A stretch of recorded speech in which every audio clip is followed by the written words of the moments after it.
Hello and welcome to episode 29 of the Saladcast for this season with myself, Glyn Price, and I'm joined by Ollie Warner after what has been a very interesting week, Ollie. Should we describe it as that? Yeah, feels a bit of a long week. Yeah, it certainly does. Maybe that should be the title of the podcast. So we've got a few things to go through, haven't we? We've got hit a fantastic milestone of 100,000 listens, which is quite crazy. Unbelievable. Yeah, really, really pleased with that. We hit that this week, didn't we, for the first time? I think it was probably end of last week. But yeah, 100,000 listens in sort of 4 seasons, which I think is absolutely fantastic. Good work for us, Ollie. So I just wanted to say really at the front of this, thank you to everyone that's ever listened to one of these podcasts, I suppose, Ollie. It's really good that it's found a place in the fan base, and to reach 100,000 is amazing. So yeah, we're not going anywhere anytime soon, are we, Ollie? So on to 200k, even 1 million. Can we last that long? Yeah, thanks for all the guys for listening. Thanks for all the correspondence. Again, if you're not, just kind of repeating the message, there was some real fun stuff on Twitter again. Yeah, it really is kind of the centre, I think, of banter and fun for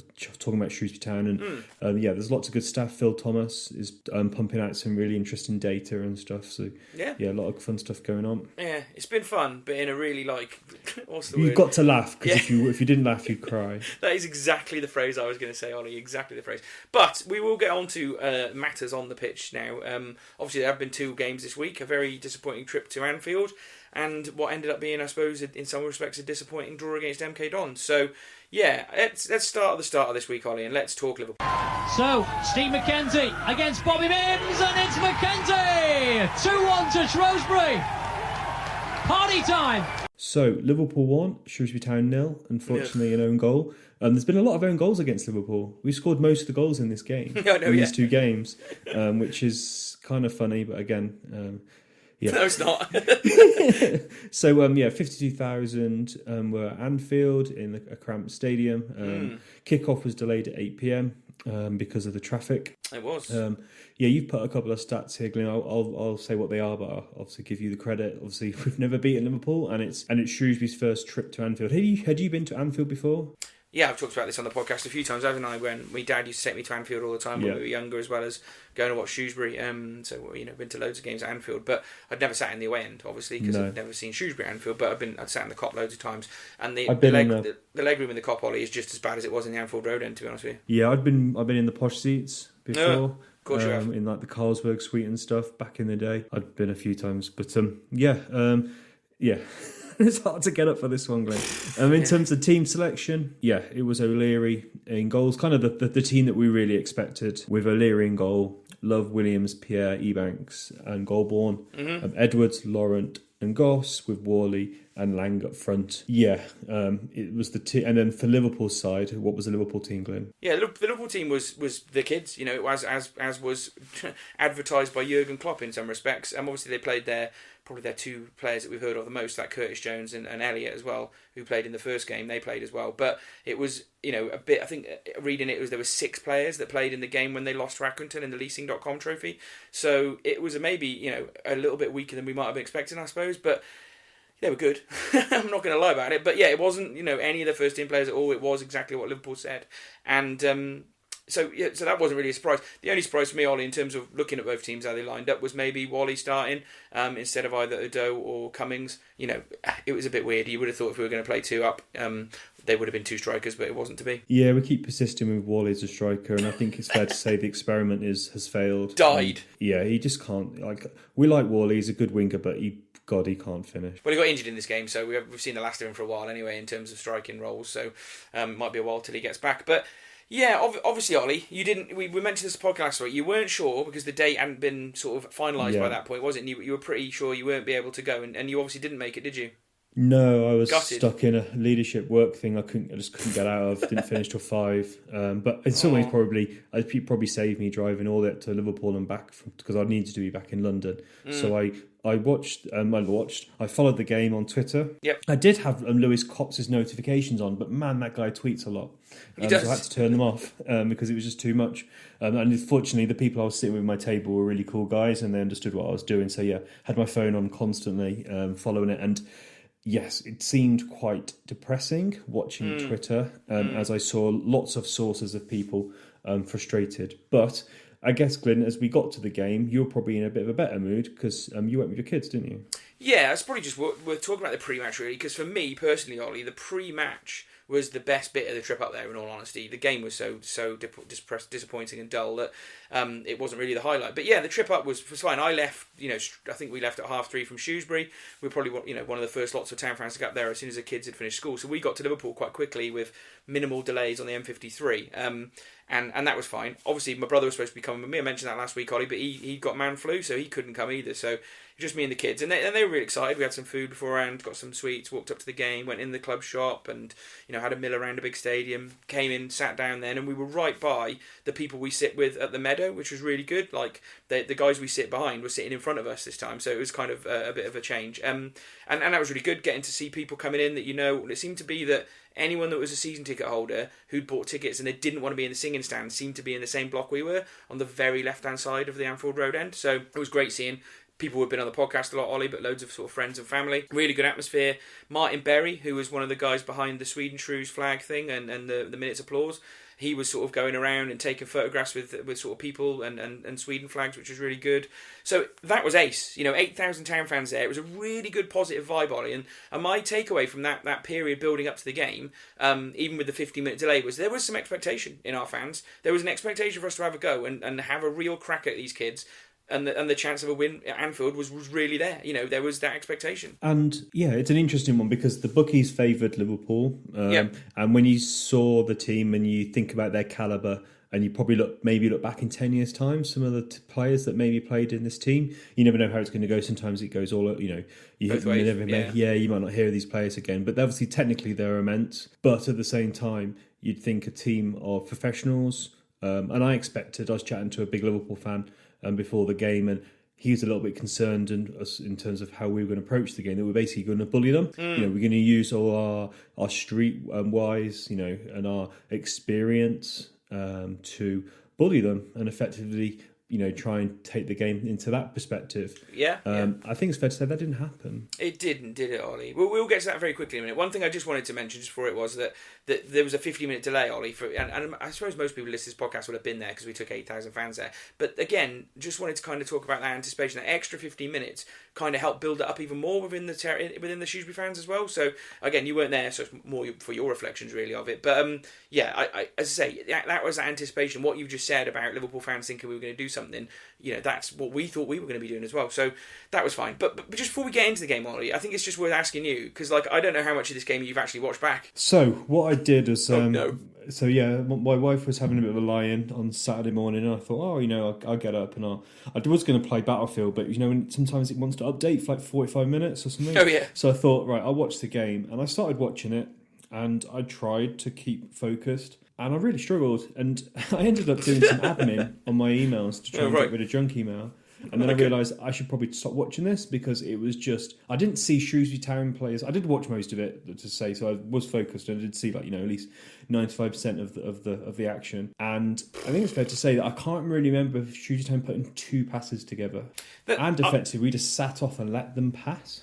Oh God, embarrassing! I after 15 minutes, I look back at my Twitter account. The only thing I tweeted was, "Can we please have the ball?" Because they dominated possession for that opening half an hour. 75%. If I remember Twitter rightly. Yeah, by 32 minutes, we'd only had 25% possession, which was unbelievable. And I think at that point, Max O'Leary probably had the most touches of the ball for our team because he'd been getting passed back to him quite a bit. So the opening section was really it was a bellwether for what happened in that game, wasn't it? That we were so standoffish, we were so passive, we were so not getting in their faces, not making challenges.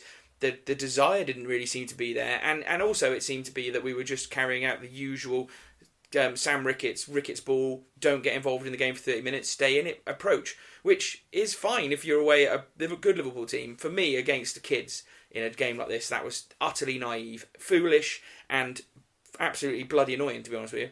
But do you think that was the game plan? It clearly was the game plan. It was the wrong game plan, though, wasn't it? Looking back, because he was talking about the players who didn't really follow the game plan. I don't know. I mean, Dave Edwards said that at the end of the game as well. But on the evidence that we are playing like that most weeks, we sit off and we don't try and attack too much. There's this stat going around now, isn't there, Ollie, that happened again on Saturday against MK Dons. We haven't scored a goal in the opening 15 minutes of a league game this season. And that's clearly a tactic.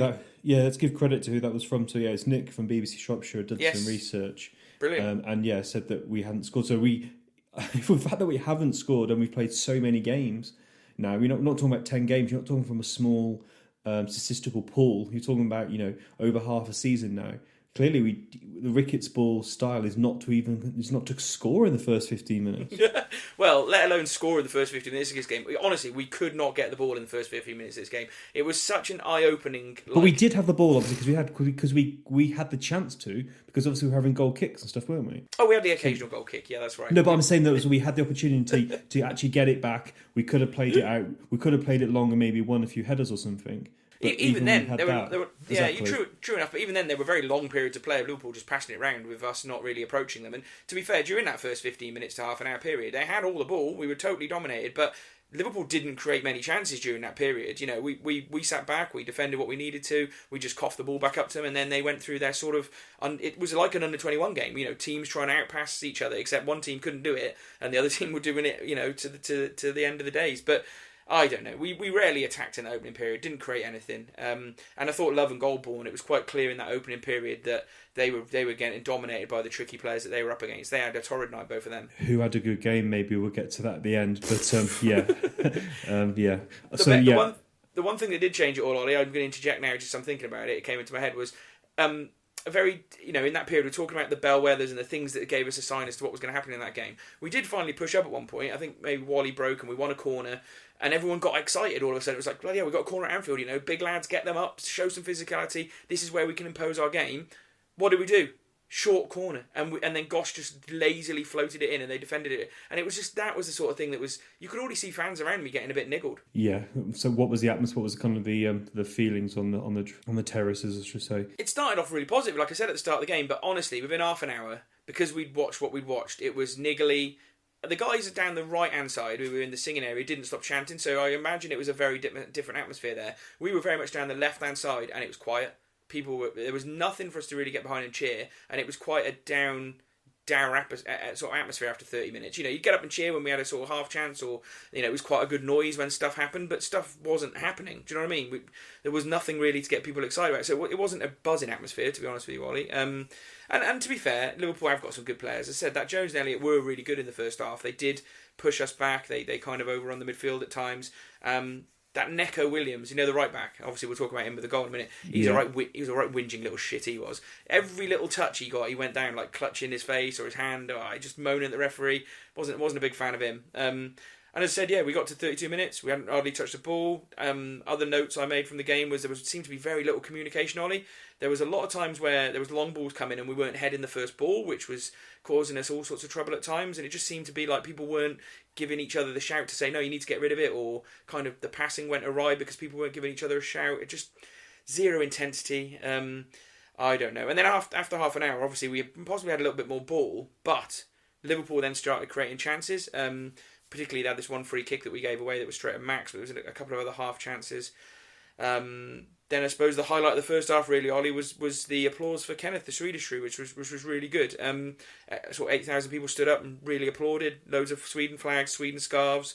It was a really nice moment for Kenneth, wasn't it? Yeah, it is. It's a shame I missed that. That's probably the only thing I regret that I didn't see. Because he was a big part of online Shrewsbury community, wasn't he? It's really, really sad that he passed, and it was really shocked. Really, really, got to me, that did. It was really sad that news came through on that evening. But hopefully his family and his friends saw how much we all respected him and how much we all miss him. And it's been a sad week for Shrewsbury Town fans. There's a lady called Ruth that passed away who was someone I remember, sitting in the family stand when I first used to go. I believe she sat in there for a while, and she used to bring sweets to give to the children and stuff like that. I'm sure I remember that as a kid, but obviously another person that's really associated with our fan base, for her longevity more than anything, but also the kindness she's shown other fans over the years through various things. Not someone I knew particularly well, but I think as we're reflecting on Kenneth, it is certainly worth reflecting on Ruth and the place she held in not only fans' eyes, but also someone like Dave Edwards, who seemed to be really touched and obviously wore black armbands against MK Dons. So a real sad week to have lost two sort of big fans, and it's been nice that they've both got applause at each game. So it's never nice when we lose fans, is it? But no. There we go. So that was a highlight of the first half for me. The game really continued as I've just been describing it. We didn't really do all that much. They had a couple of half chances and slightly better chances. getting to 0-0 at half time weirdly felt like an alright result considering how battered we'd been. Yeah, I guess we were happy. Did we have any shots on target in this half? We had no shots on target in the whole game, Ollie. Oh. So yeah, don't get too excited for what the rest of the second half review is going to be like, because it's been like, you know, we were saying we did that Doncaster game, we had no shots on target, and I mentioned on the pod last week you had to go back as far as the Wigan 5-1 game at the Meadow where we lost under just for Starhurst regime, wasn't it, or maybe just before that, can't remember, but anyway, we've done it twice now in 3 or 4 games, two games with no shots on target, so this was against kids as well, even more frustrating. Second half, obviously didn't watch this, started slowly again. Both teams were quite standoffish in that opening exchange. And then I suppose as the half went on, we had our probably best 10-minute spell, and only 10-minute spell of the whole game, to be honest with you. Maybe it was 15 minutes at a push. But yeah, there was a couple of moments where there was a sort of header back post that Dave Edwards could have done a bit better with, but it ended up going away from the goal. And it all came from being a bit more direct. Ollie, we played a few more long balls, and the defence slightly got unsettled by it, the young lads at the back for them. So yeah, that was something that was getting us some joy, but we did it for a bit and then we just totally stopped doing it. I couldn't get my head around that one either.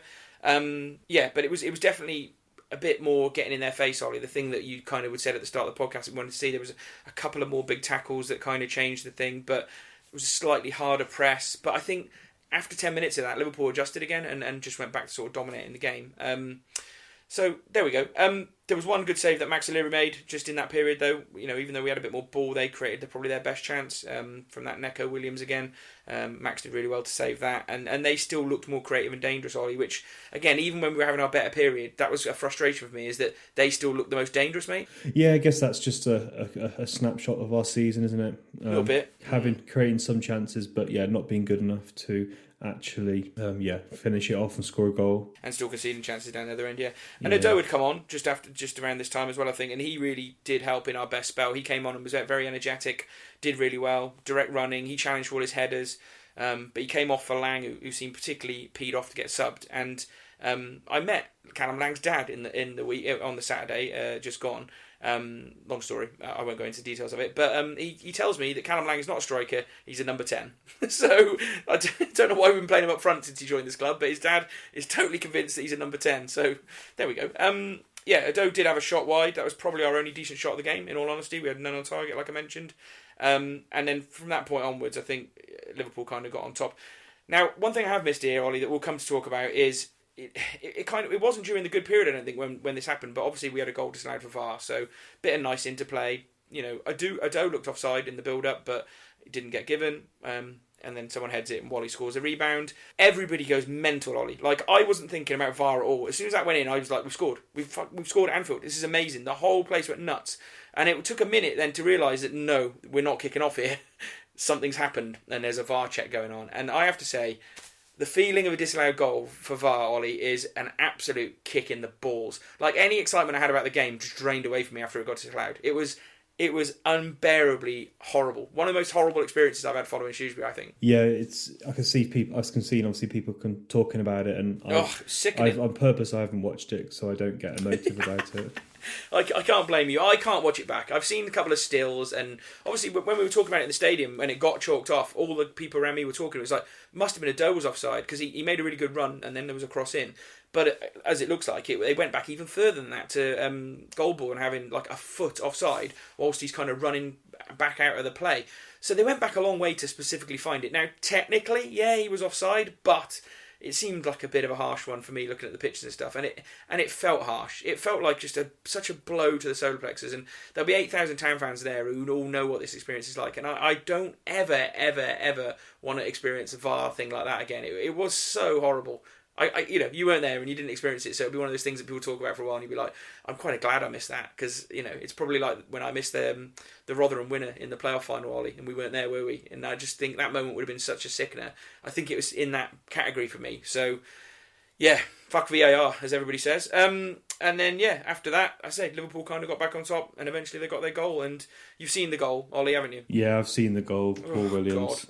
A replica of his boss's, what he's done at one point, which was quite funny. It's funny, I was watching some highlights back the other day of the Doncaster game, and there's a really similar incident that happened in the Doncaster game where a ball gets knocked in, Williams heads it like he did at the Liverpool game, and Max O'Leary's coming out. It's way over Max O'Leary, but luckily it drops wide. And I was thinking, there's a chance that that's happened previously in a game before, but for it to happen on that stage as a Manchester United player, come through their ranks, I'm so gutted for him because he wasn't really bad during the game. Williams, he'd been solid enough. He'd done what he needed to do in the situations. But it was just it was embarrassing way to concede, wasn't it? And having had the VAR chalked off, then to score a goal like that, you just know it ain't going to be your night. No, I feel for the lad. It's just it's just a bit embarrassing, isn't it? We've had 2 own goals. Yeah. In these 2 games, and just the whole thing is just has been a bit embarrassing, and obviously then all of the attention taken away from the actual result on that Sunday afternoon. So in some ways I'm glad it's all over, to be honest. It is. Let's knock this on the head. They scored, went 1-0 up. Their kids passed it round, held it off us. We couldn't really break them down. I give one credit. Let's give some credit. Dave Edwards was absolutely outstanding in the second half. His leadership and his desire. He played for the club when I think a few went in on themselves as the game went on. He didn't stop. He was chasing down things into the corner with like a minute to go. Fair play to Edwards in that game. He really did show that he's a proper Salopian for me in terms of his performance, and deserves a lot of credit. And the final whistle went, and you know what I mean, Ollie? You've been to enough of these big games. The Chelsea game, at the end of it, we lost 2-1. Grandison scored their own goal, but we massively applauded them off. It was such a good feeling and so much pride in how we'd pushed Chelsea. I honestly felt like your words you used a minute ago. I was embarrassed at the final whistle. I didn't feel any pride for what we'd done. I didn't feel a single bit of pride for our football club. I just thought, thank God that wasn't on television. First of all, it was a terrible game, and people would have been just thinking, God, you lost to kids. On TV, that would have been bad. And people were streaming out, Ollie, around me, and they were livid. A lot of people were livid. And you wouldn't have thought that would be happening leaving Liverpool. Even if we'd played their first team and lost 5-0, I don't think people would have been as angry. Because we probably, we might have had a better go against them, I suppose. But to have been as it's hard to not get angry about this. But to play that game like we did, and the way it went, and the whole event was just a massive non-event, really, and something that, we went to Anfield, but it is not a game I'm ever going to remember fondly at all. No, no. So, and I think probably for me, one of the not a highlight because it came out of a bad situation, but I did watch Dave Edwards post match. I think people were tweeting it on the following morning, and I did watch that, and the passion and the pride and the disappointment he had. He said it was. Did he say something like it was the worst? The worst he's ever felt coming off a football pitch or something. That's exactly what he said. Yeah, he was devastated. I thought, looking at him, he looked broken. Yeah, and he used the word passive in his interview, which was fair. That was exactly how we played, and he knew it. Do you know what I mean? He knew that they bottled that chance massively, which is weird because you would have thought they'd have figured that out at half time, and they rallied a little bit, but even then they were still too passive. But there we go. I'll run through my top 3, Ollie, and we'll leave this here. I'm not sure I feel like I've captured how frustrating that was, but hopefully that's come across. And it is always awkward on a podcast to cover a result like that because I haven't got anything good to say about it. The whole thing's really pissed me off, Ollie. So, and that, that's this before we even talk about the money we lost on it, the fact we had to pay for the bloody VAR, and we'll get to all that later, I suppose. But I'll leave it there. Dave Edwards was clearly our man of the match. He was solid enough in the first half, and he was exceptionally good in trying to lead us forward in some respects in the second half. Ado, I gave second, even though he only came on. His energy was one of the reasons we sparked into life at times, and he was brave, I thought, as well. So fair play to Danny as well. And I gave Max O'Leary third. I couldn't really think of who to put third, but really for that save he made to stop us going behind earlier on, he did okay. But even O'Leary was a bit shaky. A couple of goal kicks out, straight out of play. I think that was about it in terms of shakiness, actually. But I'll go for Max third. I can't really think of anyone else to give it to all. No, it was a nice. Ado gave his shirt, didn't he, to a little Liverpool fan from Stourbridge, who obviously storing play for Hales Owen. And I've only looked at these comments today, Ollie, Sam Ricketts, because basically I couldn't stand to listen to what he had to say after that game on the way home. I just got in the car. I know. I got home quite quickly. But he said we lacked a little bit of energy and zip in our game, mentally and physically. We couldn't really get going. We had a little spell in the second half. Very little, I would say. After a chat at half-time. Ultimately, our players gave it everything we had, but we couldn't reach that level of performance. And then we start this. This is a recurring pattern at the moment. We physically couldn't get up to the standards because of the games we played. You can't play football at 90%. You can't play it at 95%. You have to be at 100%. Unfortunately, the amount of games we played has caught up with us tonight. Preparation was fine, but we just needed more time for recovery and to get going. Now, I will point out to you that we played pretty much the same amount of games as Oxford, And Oxford played the same day, and they put a massively creditable performance in against Newcastle. Lost 3-2, didn't they? They'll had the same thing. They wouldn't have been at 100% either, but they showed some balls and fight. And he can keep moaning about fitness as much as he likes. It's beginning to piss me off because in the summer when we went to meet him, Ollie, he banged on about how we wouldn't have the same problems about fitness at this time of the season that we had under Askey because there hadn't been a good pre-season. And clearly, whatever he wanted to get to in terms of a level of fitness for the midwinter period, he's failed, in my opinion. Yeah, yeah, in terms of it's not an excuse, and we'll come to that at the end, I will add that Oxford lost 4-0 to Peterborough on the weekend, which kind of, pulls a little bit the rug under your argument, but... a little bit, I guess, yeah. Only a little bit.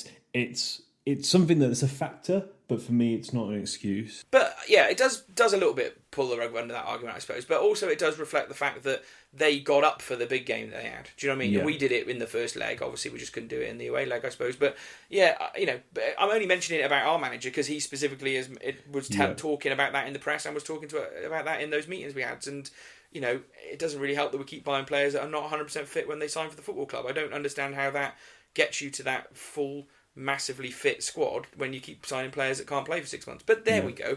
That's just me, Ollie. And we just talked about David. I don't want to talk about the game anymore. I'm done, Ollie. Let's move on. Fuck Liverpool. Fuck VAR. And let's get back to... let's not get back to the league, Ollie.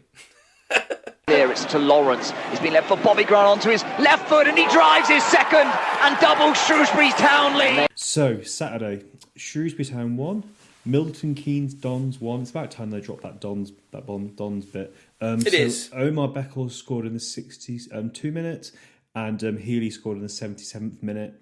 Attendance was in the 5, started with a 5, which is a bit disappointed. Average attendances are still actually up versus last season so far. Let's see how that holds out. Coming to the game, it was 16th versus 19th. But it's worth noting that MK Dons were 6th in the form table. Town were near the bottom with no wins in 7. But it's worth mentioning that MK Dons had not won away in 7 games under their new manager, Russell Martin, who obviously has a link to Norwich. And obviously we saw 2 players come back come back to Town, starting from Milton Keynes Dons. And who were they, Glenn? It was Thompson and Carlton Morris, wasn't it? Yeah. And also, Ollie, you're actually wrong. There was 3. Oh yeah, there's Nichols as well, the goalkeeper. There was Lee Nichols. He didn't actually ever play a game for us, but No. I think he was on loan, possibly under Turner. When you think about loan players, it was probably Turner because he got $1 million in, didn't he? But yeah, it's interesting. Another stat that missed off there, really, Ollie, just worth reflecting about MK Dons is they are terrible. It's all right. They are terrible away from home. They've only taken 3 points from 30 this season, so they are not good travellers. And so my anticipation going into this was we would win, but we'll get to that later on, Ollie. So we talked about fitness. There was a bit of a change for the squad, wasn't there? Yeah, there was. Murphy came in goal. Yeah. We had Williams, Ebanks and Pierre at the back 3 the same. Omar Beckles, left wing back. Hold your thoughts there, Glyn. We'll come back to that. Ramsey, who was given a chance at right wing back. And why we do like Donald Love, 1 assist all season is not enough productivity from that position. We saw Edwards and Lawrence go in the middle. And finally, Glyn, we have a fucking number 10 and 2 strikers. The formation that we thought we might play at the start of the season when we were told we were going to play the same way as Sheffield United. So now we've got the number 10. Are we now going to get overlapping central defenders? I doubt it very much. No. So, Omar Beckles playing left wing back. Discuss. Well, I don't know what your problem is, Ollie. He got in the League One team of the year playing left wing back a couple of years ago, so he's clearly a very talented left wing back. What's your problem? Himself said he's uncomfortable playing there. I didn't think he did too bad overall. He did all right. And that's the thing. He did okay against a very poor against a very poor Milton Keynes Dons team. Yes. I think if he's playing against maybe a better fullback, we'd probably pushed him back. And yeah, I think we got away with one there. Maybe that's why we played him there, because we thought in terms of their style and how poor they were. But it doesn't give you much hope when you've got effectively 4 central defenders playing. And while he is, all right at this level, he's quite good with his feet. He can be a bit clumsy sometimes, but sometimes he can put a good ball on and he can do a trick, and that's pretty good for a central defender. But he is his primary position and his best position is central defence. Yes, it is. But I think with everything that's gone on, it is a bit weird that he started ahead of Hart. That's a Why weird one isn't for he me. playing? That's just a bit. Yeah. He has started a game, Okay, it was drilling them away, but still. It's a bit weird, isn't it? And Ramsey, I'll be honest with you, Beckles I thought was better in that position than Ramsey was. I mean, it's first game for him in any kind of most sort of senior level, and he needed to play because Love needs a break. And as much as Love's not created too much, he's been the workhorse, and he's not missed a game pretty much this season. I mean, Sears maybe had one game for him, didn't he? But Love needed a rest. The back three picks itself. Murphy's interesting. There's nothing you can say other than Max O'Leary got dropped. He's not getting rested, or he's a bloody goalkeeper, for crying out loud. Maybe mentally, he needed a bit of a break. But you don't know, Glyn. You can't say he was dropped. You don't know if he was dropped or not. But it's a bit of a surprise. Like I say it, Ollie, it doesn't mean it's right. You're right. No. I will still say it. I think he was dropped. I made a bet with someone on the match on Saturday. I said, within the next 10 games, Harry Bogone will start a game in the league for us. I'm convinced of it. Because I'm convinced O'Leary's going to go back and he's never going to come to Shrewsbury again. Dean Henderson-esque, he's too good for us. There's no way Murphy's going to play for us next year. And once we get to 40 points or whatever, there's no point in not giving him a 50 go. Points. Let's get to 40 first, isn't it? Whatever. But 50 points. But yeah, once we're at that point, you might as well give him a go. So we could see third goalkeeper in this season at some point. But there we go. McElhaney in a 10. That was good. I was all right with Cummins and Ado. Ado definitely deserved to stay on. Definitely deserved a place after the way he played at Liverpool. Bit unlucky on Lang, I suppose. But after the way Cummins played in this game, to be honest with you, I'd play Lang and Ado from now on. But we'll get to that. I don't know. You were there this week, weren't you, Wally? You actually got to this game, didn't you? So, and I was there. But most of my mates just didn't turn up, which tells you a lot at the moment. I don't know. Where do you want to start with this game?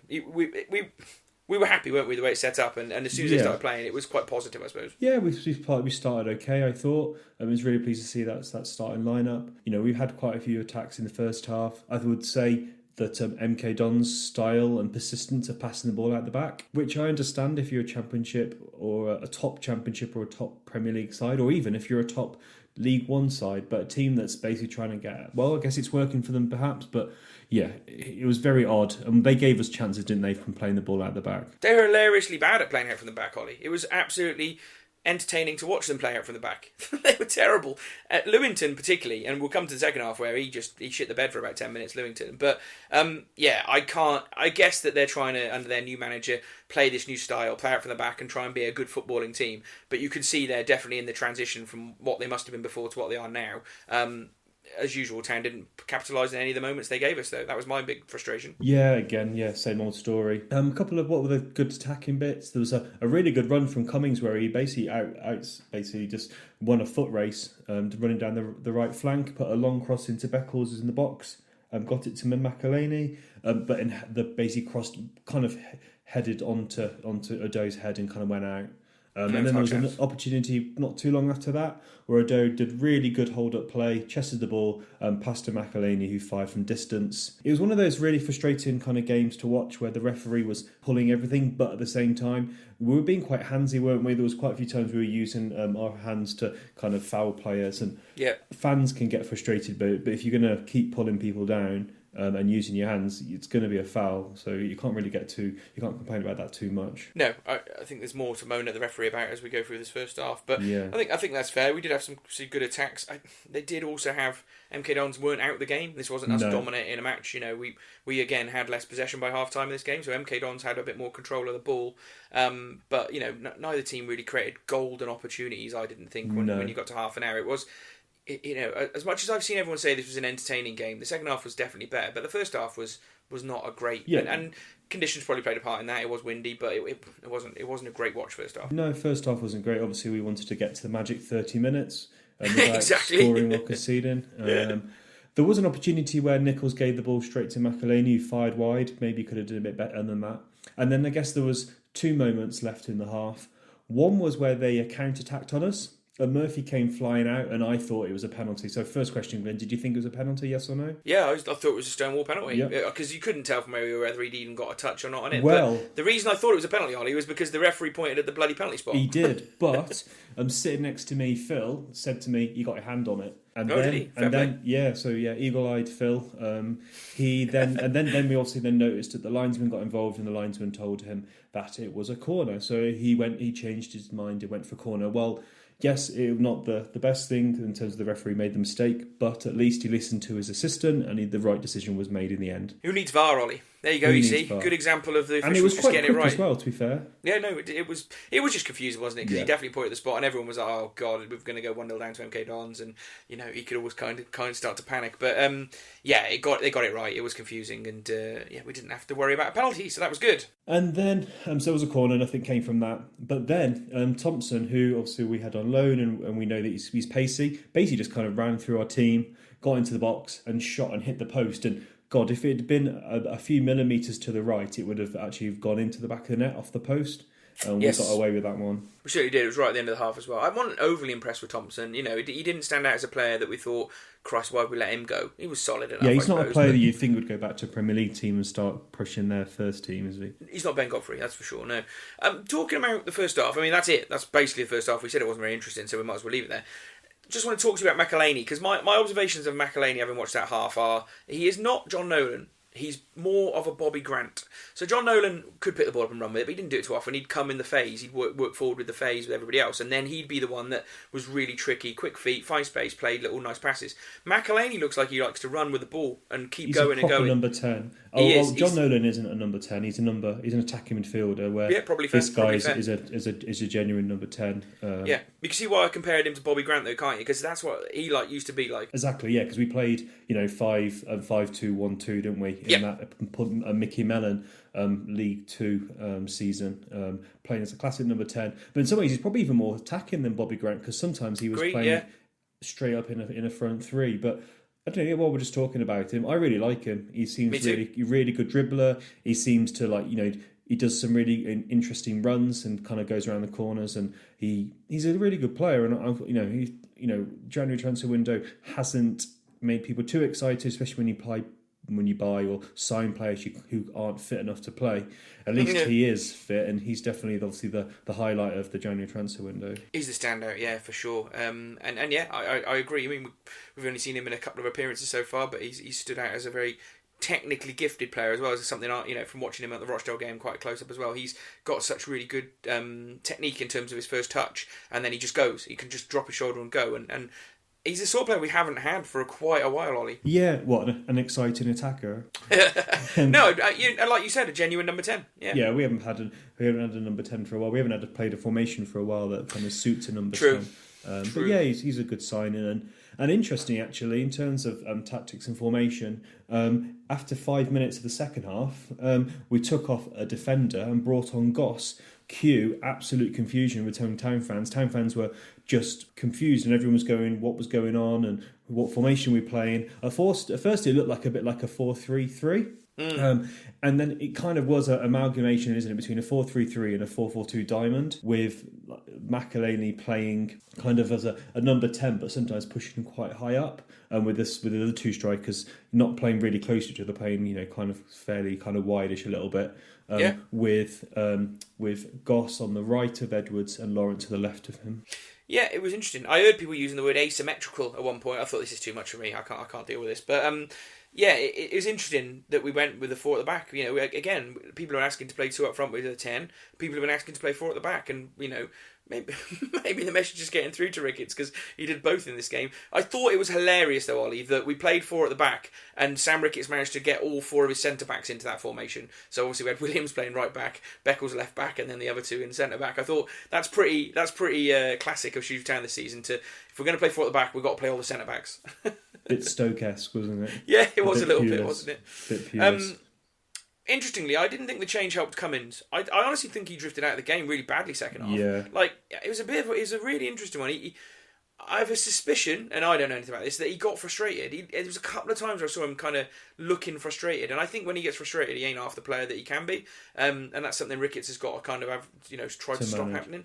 Interesting. Needs man management, that. But yeah, he drifted out of the game, and when he got subbed off, I think that was fair enough, to be honest with you. It's the story of his career, isn't it, since Hibs? Yes, yeah, he is. He needs to sort that out himself. Yeah, he didn't perform particularly well. Get frustrated, and we like that passion, that desire, but you got to keep a cool head. The manager was right to take him off, I thought, at that time. Fair enough. Talking of Hibs, interestingly, Ollie, because it's been so stormy here today, we haven't really been able to go out and do anything. It's probably been the same down your way. I lost 2 fence panels, Ollie, so it's been a devastating storm for Shropshire. But there were some games on telly today, so I've just been sitting around watching the football. One of them was Hibs versus this high Lowland League team from Glasgow, and Greg Doherty played his first game for them. Do you know what he did? What? 1 goal, 2 assists. Gutted. You know what I mean? You know, you just think he's quality, isn't he? If only, mate. If only we could afford the loan fees. But there we go. Just because you said Hibs, I was going off on that tangent. But yeah, so next thing that happened was our goal, mate. Yeah, so Ado wins the ball, putting pressure on the defender. He runs into the box. And this is a bit of this next passage of play happened all too often. A square ball, but behind the player. Too often when we counter-attack, we pass the ball behind the man, which just slows down the attack. And then Lang tried to get it from under his feet. And there was a few shots from Lang, and then Ado squares it to Beckles, who, while we were a little bit critical of, I'm a bit surprised he was playing left wing back. Man, if he wants to do this every week in the attacking third, by God, it was an absolute superb strike, and a strike that a striker would be proud of. Anyone would be proud of that strike. Long range and controlled and kept it low enough they didn't just sky over the bar like you see so often with shots like that. And yeah, Big Omar, he's I've got a suspicion he scored something like that once before, a big long ranger. But yeah, great goal. And you know, he'd been working hard, deserved the goal. I agree with you. It was a bit of a shambles that we missed those 2 chances beforehand, and that had kept happening during the game. But it was just a relief more than anything, Ollie, because I was really worried about what would happen if we went 1-0 down to Milton Keynes. There was a vibe. There's a vibe in the meadow on Saturday that people were ready to be angry and I getting think people ahead. were angry, still are angry, and we'll come to that when we get to the end. Possibly, yeah. But it staved it off. Do you know what I mean? Because I think that there's been situations where we've gone down and it's got a bit nasty, and we've been shit, and Town have got worse. So going ahead, it made me feel like, you know, actually we're probably going to win this now because, you know, we've been good at keeping leads. I should definitely not have tweeted that, but there we go. So yeah, unfortunately we didn't. But yeah, I thought, you know, that was put us in the driver's seat, didn't it? Really, you couldn't argue with that. Yeah, we were, and yeah, it was good attacking play and good pressing them and taking advantage of them. Unfortunately, the lead only kind of stood for like 15 minutes. Yeah, and unfortunately, this was not a good goal to concede. So Beckles gets the ball in that kind of left back position and drives forward. He tries to kind of basically play it around the player and run past him, but he fails to do that, and he basically just gives it to them. They counter-attack. We actually had enough men in defence, but unfortunately, Williams has not been playing fullback, and he is completely out of position. He wasn't close to the left winger, so he comes in, he cuts inside, and just fires into the back of the net. And unfortunately, when they watch that back, happy to be proved wrong, but for me, I think Beckles' error, and then Williams is out of position. He was playing basically as he was playing as if he had a right wing back supporting him. Yeah. But he wasn't. He was playing as a right back, and he gave him far too much space. Poor defending. Got it. I think one thing, you know, I think you've summed the goal up. I can't really disagree with that. I think the one thing that going 4-4-2 did, that Sam Ricketts will probably have hated, was it made the game really, really open, didn't it? And, you know, this is the sort of thing, when a ball got broken down, like Beck was trying to give it away, both teams were springing on each other quite a lot. And I've heard people describe it as an entertaining second half. And I suppose in terms of that there was more chances than we normally see a Shrewsbury Town game, I think it possibly was. But it also showed that, you know, there was a lot of mistakes being made, and you know, teams weren't capitalising on it. Obviously, we got 2 goals, but both teams had a shed ton of chances, didn't they? I think it was like 17 to us and 16 to them. It was an open game, but it was very, I don't know, it was low quality open. Does that make sense? It's League One football. I think people sometimes get a little bit carried away in terms of what they expect. Yes, there was some errors in it, and particularly error for our goal. There was error for their goal as well. So both goals had errors involved. But for me, it was definitely an entertaining second half. First half wasn't. It was classic Ricketts ball football, but the second half was really entertaining. Both teams going for it end to end, and we have the discussion now. For me, it was definitely an entertaining second half. Not first half, but the second half was definitely, one of the most entertaining halves we've had for quite a while. Yeah, there were more chances, I suppose. That's fair, and that's what'll happen if you play 4 at the back and you have more players in attacking positions and you leave yourself more open. It's obvious you will have games that are like that. Well, you can play defensively with 4 at the back. It's not this.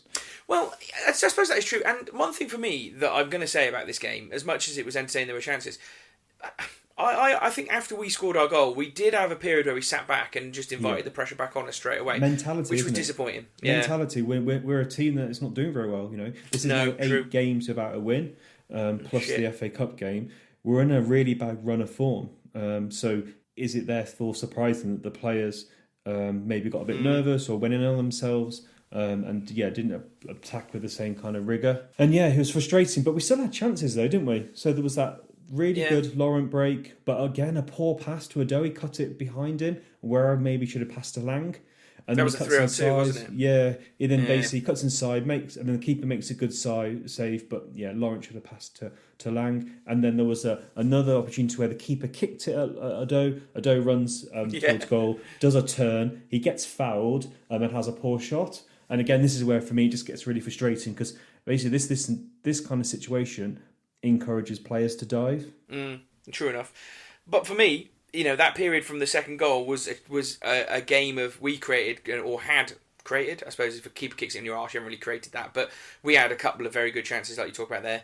MK Dons had a couple of really good chances, and then they probably had the last chance and could have won it. But they had one really good counter where the guy had a real good shot and he hit the bar, didn't he? Yeah. And after that, I think again. He was it was. They had a couple of second chances. And then there was one real late on, wasn't there? Where a guy shot wide from maybe 5-6 yards out, where they should have won the game, really, on that one. So it was anyone's game after the second goal went in.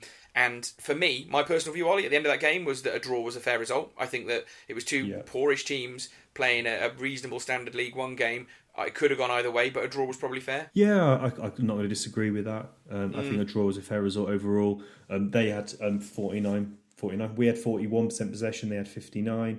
We had 16 shots, they had 16. We had 8 on target, so at least we had a few more on target. That's unbelievable compared to recently. But apparently we fouled them 14 times to their 4. Again, I think that's just being a little bit handsy. It doesn't work. You're going to get pulled up. But yeah, as you said, it was an open-ended game, and full time 1-1. And for me, muted boos. No, a lot of people just left. That's more of a sign, isn't it, of the frustration that people are leaving all rather than the boos. You've got to actually be motivated to hang around and boo. Exactly. And a lot of people had left, and by the time, you kind of got up. I was just writing my full-time tweet. Rather than kind of be in the hustle bustle down the back of Sainsbury's, I normally just wait and walk down to an absolutely empty stadium by the time I've done my tweet. What did you put them boos down to? Because it wasn't the worst we played at home this season. I think it's more a reflection of the poor league form. It was people saying, "Look, this isn't good enough now. We've got to get a win." I think for me, it's that millisecond opportunity you have to give feedback to the manager about how happy or unhappy you are with the results and performances. Yeah. No win in the league in 2020. It's 8 games now without a win. The last win you got to go back to the 20. No, is it 20th? Something like that. 14th. 22nd of December. Yeah, I can't remember which one it was. Where there was a win. So it's a long time ago. And we've played a lot of games in January. So I think fans are frustrated quite rightly. Well, I had a stat to talk about later on about this, but you just said that's 8 without a league win now. Around the FA Cup last season, we went 9 without a league win. Do you remember? All around those FA Cup games, Wolves. And that was Ricketts. So if we can't beat Accrington on Tuesday and he goes 9 again, then we've got to then potentially go to Portsmouth, which is an incredibly difficult place to go, and get a win there. Otherwise, he's going to break that record. And to go 10 without a win for any manager at any football club in any situation is something that puts the eye of scrutiny on you to a severe level, because we can't go 10 without a win. That will not be acceptable to me. And the point, so this is a tweet from Mark Lynch, so thanks for doing some stats for us. So we scored, we scored 6 in 8, that's 0.75 per game. And we conceded 12 in 8 games, but we've got 4 out of 24 available points. That's relegation. That's hardcore relegation form. I don't know what to say about it, Ollie. I think we'll leave that one there because we're going to be talking about the league and the points and everything going forward, aren't we? But I don't know. Let's wrap this game up now. Yeah. I went for Ado for my man of the match. I thought he was exceptional. In talking of positives, his work rate and his ability combined is a good player at League One level for me. We talk about missing Faye, but they are similar types of players, and in essence, he can fulfil the Faye role for me. If he can finish, that's the only if we can see. I agree. If we can see his finishing a bit more, and I don't think he's played enough games for us to make any kind of judgment on his finishing. Some of the goals he's taken have been good finishes, haven't they? So I want to see him play most weeks now. I think I'd rather stick with him and Lang for the moment, and have Cummins coming off the bench to have an impact. That's the 3 I'd go for at the moment in terms of the strikers. But that's fine. McElhaney, we talked in this one about how good he was. Very impressive, as I say. A really good number 10 and someone I'm looking forward to seeing. And I went for Williams third, which might seem a bit odd. But considering what happened at Anfield, how destructive that could have been to his mental state, You've got to give that kid a lot of credit. He's only young. He'll probably never experienced anything like that before. And he slotted back into his position. He did really well at centre-back. Yeah, he got a little bit out of position playing right-back, but he probably wasn't expecting that. But I thought overall, for someone to play like he did, showed a fair bit of mental strength. So I just wanted to sort of finish what was a bad week for him by giving him a bit of credit, really. Cool. I had the same first two, but I went for Laurent third. Yeah, he was good. Yeah, so again, Laurent, one of our standout performers again. Yep. So what did Sam Ricketts have to say? Did you listen to this live, Glyn, or did you turn it off by then? I'll be honest with you, I went out with some lads from the away supporters. Should just mention we beat Wolves fans 4-1 yesterday morning, so I'm back to winning ways, Ollie. No, I went to Hickory's and had a massive platter of meat, so I did not listen to Sam Ricketts this week. So what do you have to say? So we said we had 2 or 3 good chances to get more goals. Then he refers to Ado having his shirt pulled back. He said, we've been asked to play so many games in a short period of time. All we can do is ask the players to give their all, and they did that. The game ended up being a game to attrition, and they were fresher than us, and he was delighted with the players' attitude. I didn't have anything else, in terms of them. We were down to our bare bones. 3 replays in a rearranged game against Doncaster.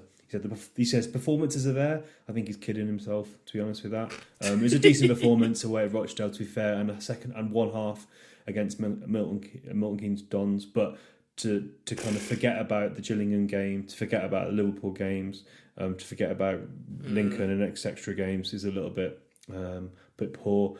And he said, in this period we've only had more than 3 games to prepare and recover, and that was before the Liverpool game where we did actually put a good shift in. So I think there is an element that you've got to take into consideration. We have played a lot of games and we do have a small squad. However, that doesn't cover and justify the poor form we're on. And also, obviously, I'm going to go on that rant again, Glyn, about we'll come to Salop News, so I won't say it now, but recruitment and all that kind of stuff. But let's keep that for Salop News. Yeah, can do. In terms of that interview, there's a little bit of a thing going around at the moment, and that these are rumours. Like, I've heard it from a lot of people, and a lot of people that know stewards, for example, and that the stewards have been told they're not allowed to put negativity on social media about Sam Ricketts and the style of football, otherwise they face the sack. And there was even people on Facebook saying, I know a steward that's lost his job because of that this weekend. Who knows? It might be true, it might not be true. But I don't know, there does seem to be a bit of a vibe now with some of these interviews we're reading that it's very much like, kind of just, these are the reasons, kind of just leave me alone. Like, we're not fit, or we're not fit. We've got to play a lot of games. That's my line. I'm sticking to it, and there's no acknowledgement of the faults within our team. Do you not think? Like, clearly there are a lot of faults within our team. The way we've been set up, for example, and not scoring. And, he'll give, like, mealy-mouthed platitudes as to, well, we'll work on that, or, something we can get. Or he gets a bit spiky, like when Stu Dunn asked him. I don't know. I know he's never going to come out in interviews and say this sort of stuff anymore, but we're not getting anything from him in terms of how we fix the problems we've got, other than we just go again. And it can be a bit boring to listen to be honest. It can be a bit boring, but then if he said too much, we'd probably criticise him for it as well. Well, that's what we do. It's our job, Ollie. But it is a bit boring. Hearing the same things. I wanted to say that isn't our job. If you go back and listen to a podcast 2 weeks ago about how we talked about how Sam Ricketts talked about the football club in the national press around the Liverpool game, we will give him due credit when he deserves it. Like we will give any player due credit. But I don't know. These interviews at the moment seem quite. It's like he just wants to go, and he's desperate for a win, isn't he? And it's obviously really niggling him, and I don't know, it seems like he doesn't want to do them anymore, but I don't know. I didn't listen to it this week, so that's me making my judgment of what I would feel like having not won a game for 8 games. And just kind of talking about, obviously we've talked about like where we are now in the league. League's basically pretty much over now. Getting in the playoffs is a distant dream. Dead. And interesting, because I said in this game, I said, I felt a bit sorry for Ricketts in this game, and I got a bit of grief for it. And for me, the reason why I said that is, again, we always take... It's always a bit of a risk that we do the podcast and we always talk about each week, don't we? And when we do talk about games, we always tweet about that specific game unless we make it clear that we're talking about the context or something. So you're always liable to get criticised or comments made about, in the context of everything that we're not doing very well. And yes, we're not doing very well, but in a game where we wanted him to play 2 up front and number 10, he did it. In a game where we want to see the manager go for it, he did. And he got rewards for that, because I think actually changing formation helped us and we were more attacking, and he got his goal. So I just felt a bit sorry for him in the sense that he is trying, and he's tried something different, and he's gone more attacking, which is something we're all crying out for. but it didn't happen. And if that makes sense why I was just felt a bit disappointed for him, because at least he did try something. Well, he has to, doesn't he? Because what we've been doing has not been working, and I guess it's the pressure of the job and the pressure of the situation you find yourself in. I can understand what you're saying, Ollie. I think that's a fair point. At the start of the game, I was saying to the lads around me, I honestly don't care how we played today. We just need a win. Like, as a Town fan, I wanted just to see us win. That's all I really cared about. And I think the frustration, the boos, and the negativity he's getting is simply this week because we did not win. And it was MK Dons. And that's why we had the boos, isn't it? So people are just booing and people are frustrated. And you could see the anger in people in their response to me and in terms of response to everything on Twitter. People are just so fed up now that... Yeah, I agree. It doesn't really matter. And the result, basically, the only way people are not going to be upset now is going to be a good result. Yeah. Everything else, a draw or a loss, is going to get people frustrated because they just go back to their thoughts and their feelings about where we are. And if any manager ever had kind of like, brownie points or kind of kudos or some kind of something to kind of live off, I don't know, say Eddie Howe at Bournemouth has got a lot of, credibility and kind of points to kind of burn off while having a bad run.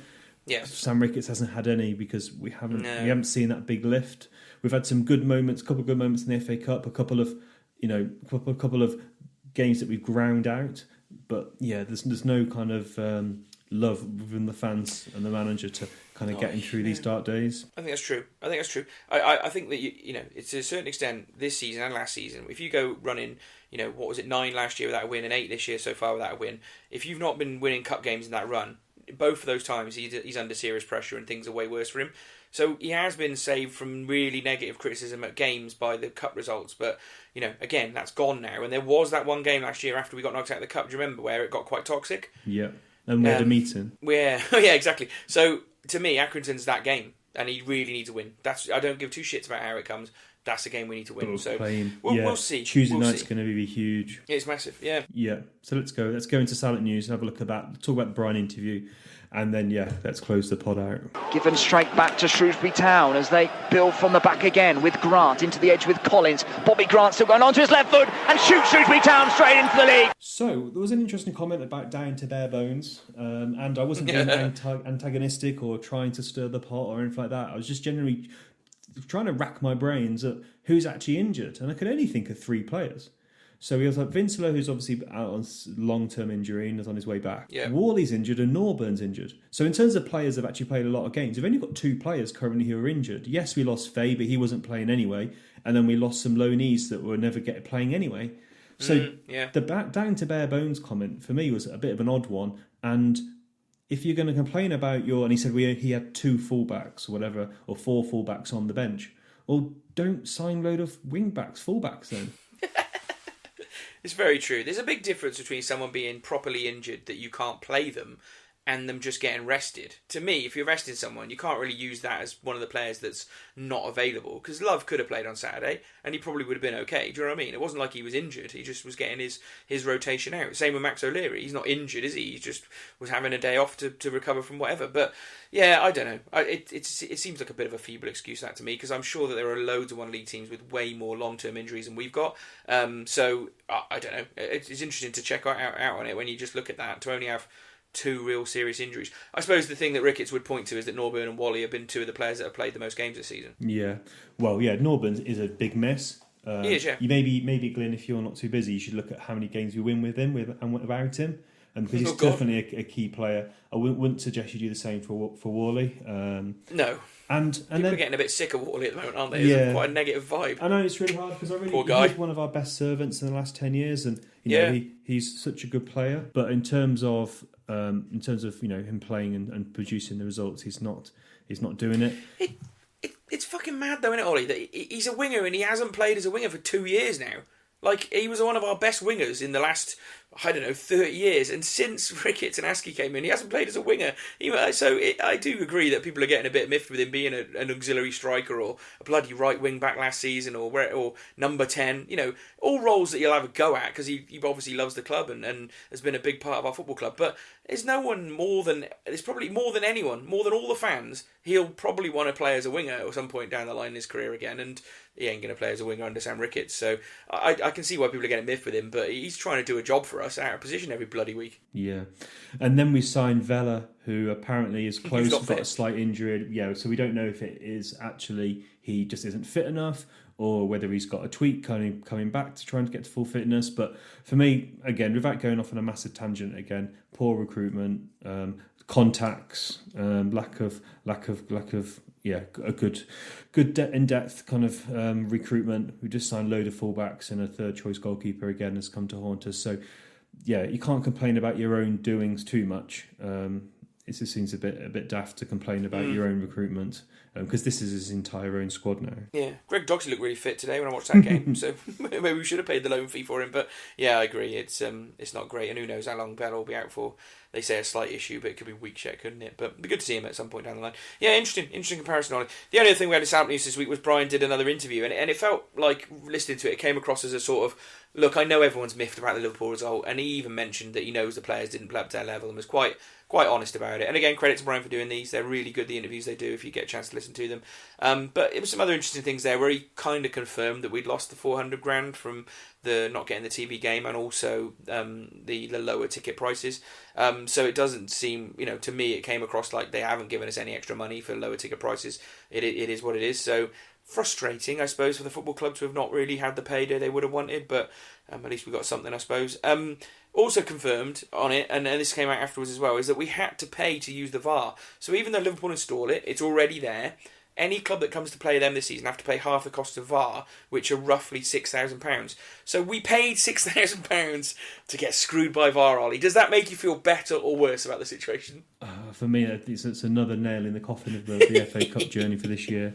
Let's move on. Oh dear.